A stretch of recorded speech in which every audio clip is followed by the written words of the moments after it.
भगवत गीता अध्याय 4 ज्ञान कर्म संन्यास योग। जय श्री कृष्ण दोस्तों, गीता के अध्याय 4 में हम आपका स्वागत करते हैं। अध्याय 3 में हमने सीखा कर्म योग और अध्याय 4 में हम जानेंगे ज्ञान, कर्म और संन्यास के बारे में।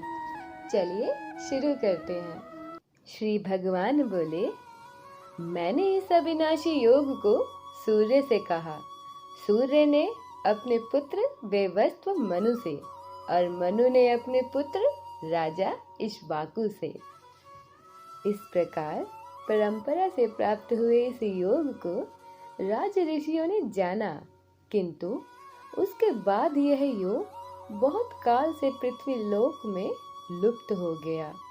इसलिए हे अर्जुन, इस पुरातन सर्वश्रेष्ठ ब्रह्म ज्ञान को मैं तुझे बता रहा हूँ, क्योंकि तू मेरा भक्त और प्रिय सखा है।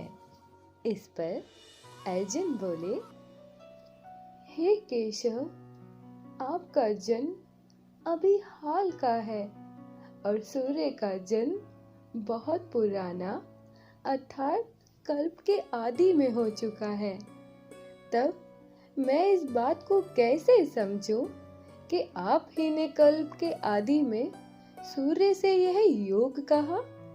श्री भगवान बोले, हे परम तप अर्जुन, मेरे और तेरे बहुत से जन्म हो चुके हैं और उन सबको मैं जानता हूँ, किंतु तू नहीं जानता। दोस्तों, श्री कृष्ण ने अर्जुन को आत्मा के रहस्य बताए थे और कोई आम इंसान आत्मा के इन रहस्य को कैसे जान सकता है। इसलिए भगवान अर्जुन को समझा रहे हैं कि मैं केवल इस युग में नहीं बल्कि सृष्टि के आरंभ से हूँ। इसलिए भगवान को अपने सब जन्मों का ज्ञान है और अर्जुन को नहीं। किंतु यहाँ एक जिज्ञासा होती है कि ईश्वर के जन्म में और आम लोगों के जन्म में क्या भेद है। इस पर भगवान आगे समझाते हैं, मैं अजन्मा और अविनाशी स्वरूप तथा समस्त प्राणियों का ईश्वर होते हुए भी अपनी ही प्रकृति को अपने अधीन करके अपनी योग माया से प्रकट होता हूँ।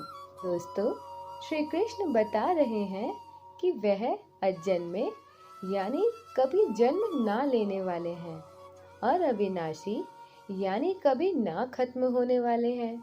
तो इनकी योग माया ही इन्हें दूसरों के जन्म से अलग बनाती है। और क्या आपको पता है कि श्री कृष्ण भगवान ने माता देवकी की कोख से जन्म नहीं लिया, बल्कि उस समय माता देवकी ने अपने सम्मुख चक्र, गदा और पद्म धारण किए हुए भगवान को प्रकट देखा और माता ने उनकी स्तुति की।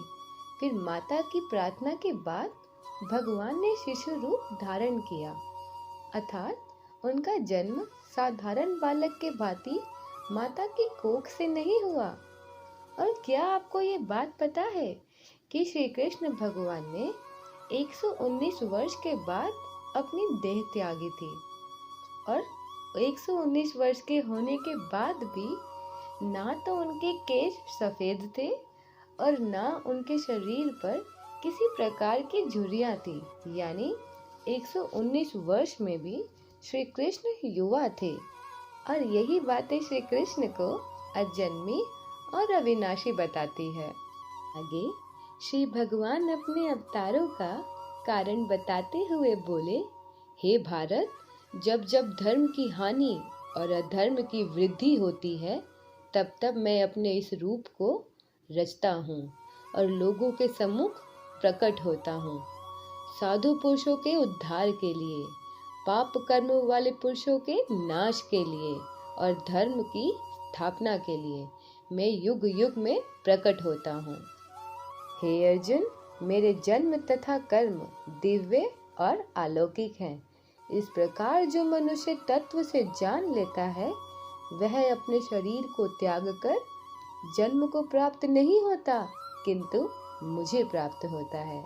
दोस्तों, श्री कृष्ण की अलौकिकताओं को सब जान नहीं पाते, क्योंकि जिस युग में वे साक्षात प्रकट थे, उस युग में भी कुछ लोग उन्हें साधारण पुरुष ही जानते थे। लेकिन जो मनुष्य परमात्मा स्वरूप को जान लेता है, वह मोक्ष को यानी श्री कृष्ण को प्राप्त होता है। और इस पर यह जिज्ञासा होती है कि ईश्वर किस प्रकार और किस रूप में मिलते हैं। इस पर भगवान बताते हैं, हे अर्जुन, जो भक्त मुझे जिस प्रकार से भजते हैं, मैं भी उनको उसी प्रकार से भजता हूँ, क्योंकि सभी मनुष्य सब प्रकार से मेरे ही मार्ग का अनुसरण करते हैं। दोस्तों, यहाँ भगवान की बात का अर्थ बहुत गहरा है। जैसे चंद्रमा को बालक मामा के रूप में, साइंटिस्ट प्लैनेट के रूप में और धार्मिक लोग देवताओं के रूप में देखते हैं, तो चंद्रमा उन्हें वैसा ही प्रतीत होता है। इसी प्रकार जो भगवान को जैसे भजते हैं, भगवान भी उसे वैसे ही प्रतीत होते हैं।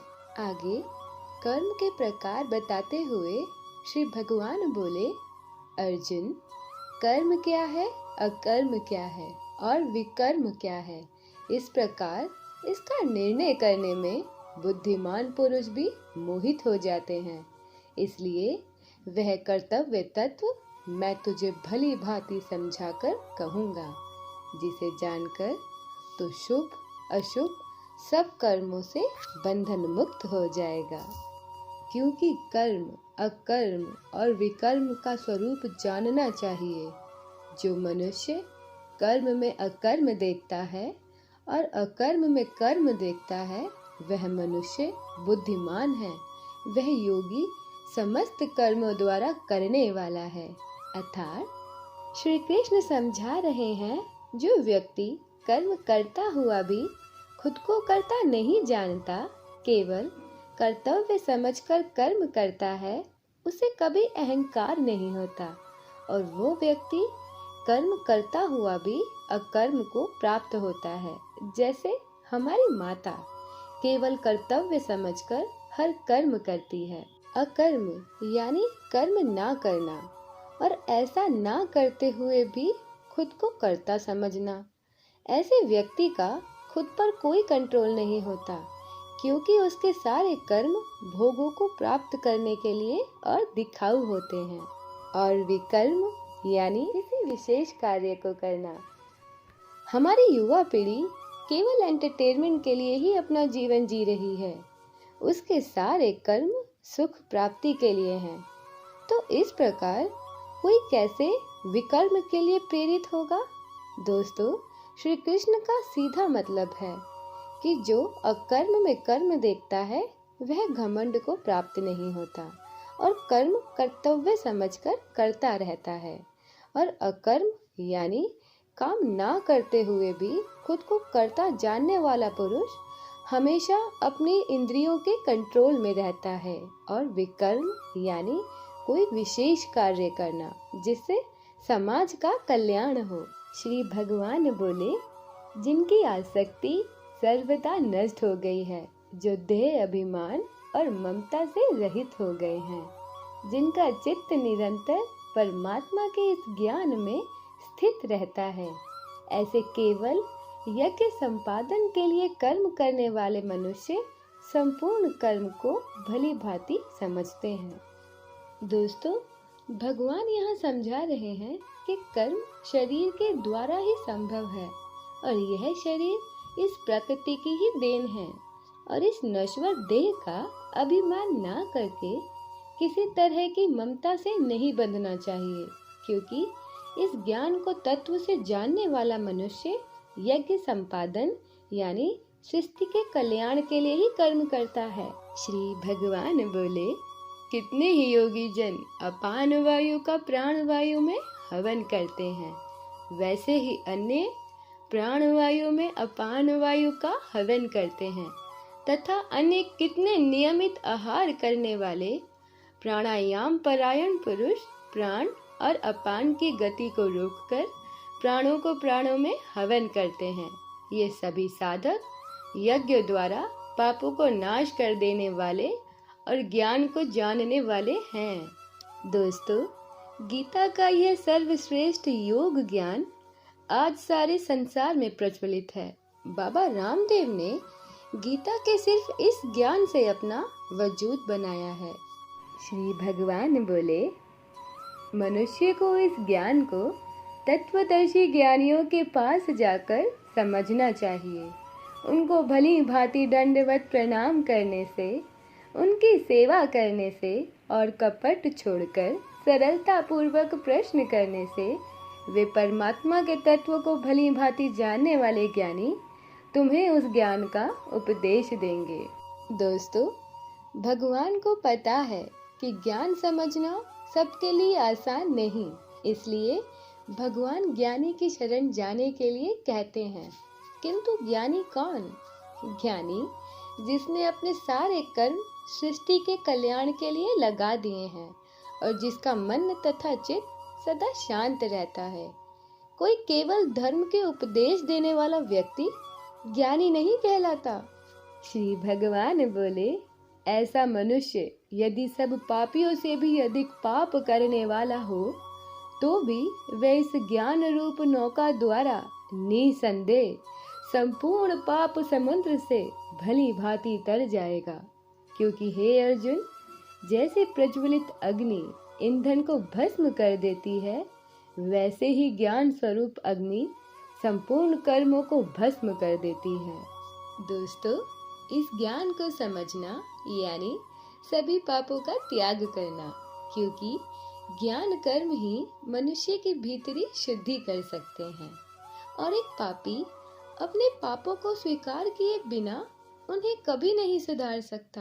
और अगर वह अपने अंदर बदलाव का आचरण करे तो वह पाप कभी नहीं करेगा और पापों का दंड को भी करुणा ही मानेगा। श्री भगवान बोले, इस संसार में ज्ञान के समान पवित्र करने वाली निसंदेह कोई वस्तु नहीं। इस ज्ञान को कितने ही काल से कर्म योग के द्वारा शुद्धकरण हुआ मनुष्य अपने आप ही आत्मा को पा लेता है। इसलिए हे भरतवंशी अर्जुन, तू अपने हृदय में स्थित इस अज्ञान जनित अपने संशय का विवेक ज्ञान रूप द्वारा तलवार छेदन करके समत्व रूप कर्म योग में स्थित हो जा और युद्ध के लिए खड़ा हो जा।